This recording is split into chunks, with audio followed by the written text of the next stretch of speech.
It is worth emphasizing that Iran released our hostages in 1981, the day Ronald Reagan was sworn into office.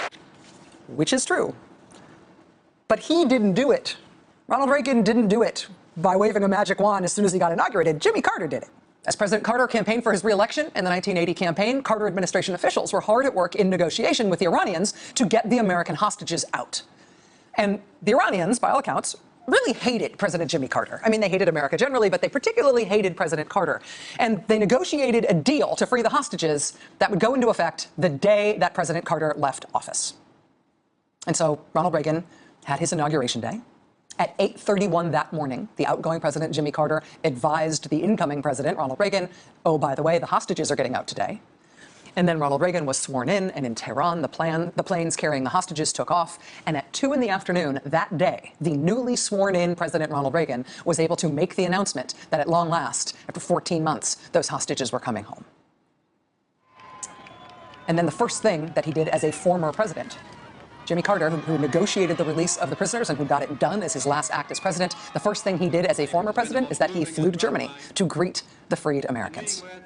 And the crowd held signs that said, "Thanks, Jimmy."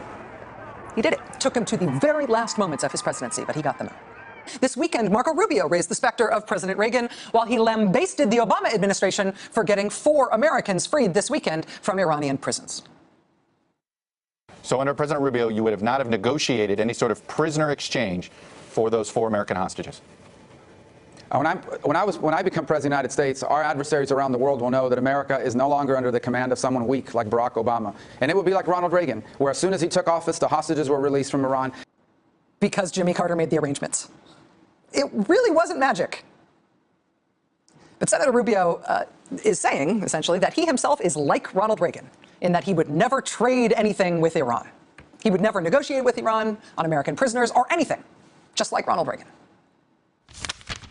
A few months ago, I told the American people I did not trade arms for hostages. My heart and my best intentions still tell me that's true, but the facts and the evidence tell me it is not.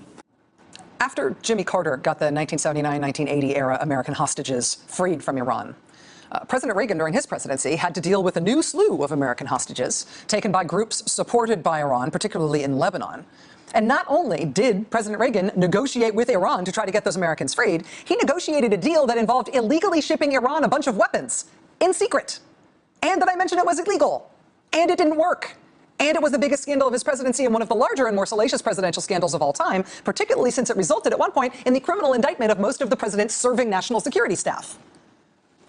But that, Ronald Reagan, that is who today's Republican presidential candidates like to cite as a role model for handling Iran. They like to cite the president who made an Iran deal so bad that he secretly sold Iran weapons and he still didn't get the hostages out.